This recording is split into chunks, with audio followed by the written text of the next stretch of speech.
What you don't have any raincoat during the time, rain. প্যাকেটটা গেছে এটা একটা বিশেষ জিনিস।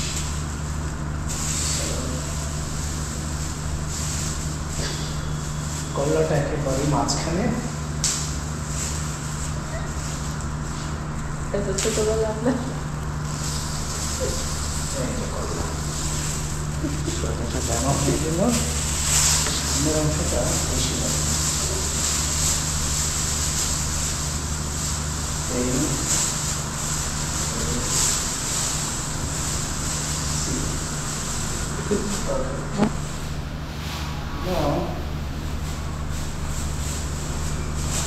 দিয়ে কভার করার জন্য ময়লাটা ফেলে দিতে হবে।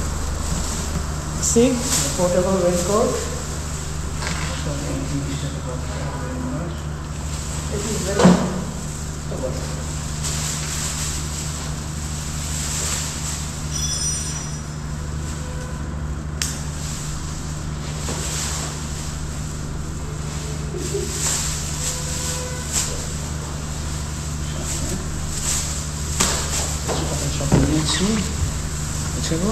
See,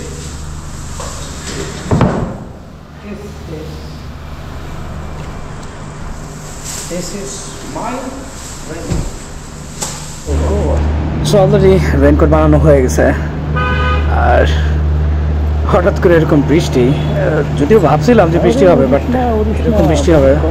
এরকম বৃষ্টি হবে ভাবি নাই। তারপরেও রেনকোট নাই। গতবার মানবতার খাতিরে আমার রেনকোটটা দিয়ে দিয়েছে রিক্সাওয়ালারে। আর যতই রেনকোট কিনি, যত টাকা দিয়ে কিনি না কেন, কোনো রেনকোটই 100% প্রোডাকশন দিতে পারে না। আর টুনটুনির ক্ষেত্রে তো নাই।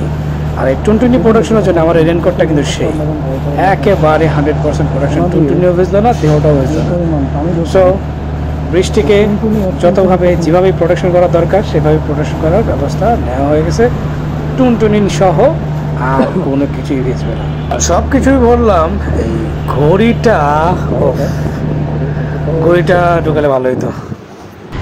হাতির ঝিলের এই পানি জমার কারণটা আমি কোনোভাবেই আমার মাথায় ঢুকে না। নিচে এত বড় হাতির ঝিলের জলাধার, আর এই জায়গাটায় এটা অনেকেই জানেন যে তেজকুড়ি পাড়া মানে তেজগাঁও এই অংশটায়, 7 রাস্তা বেগুন বাড়ির হ্যাপি হোমসের অংশটায় সবসময় এরকম হালকা বৃষ্টি হলে বা যে কোনো বৃষ্টি হলে পানি জমে থাকে নিচে। এই পুরো হাতির ঝিলের ড্রেনেজ সিস্টেম এতটা ভয়ঙ্কর অবস্থা যে এখানে তো পানি জমার কোনো কথা না, তারপরও এখানে পানি জমা থাকে।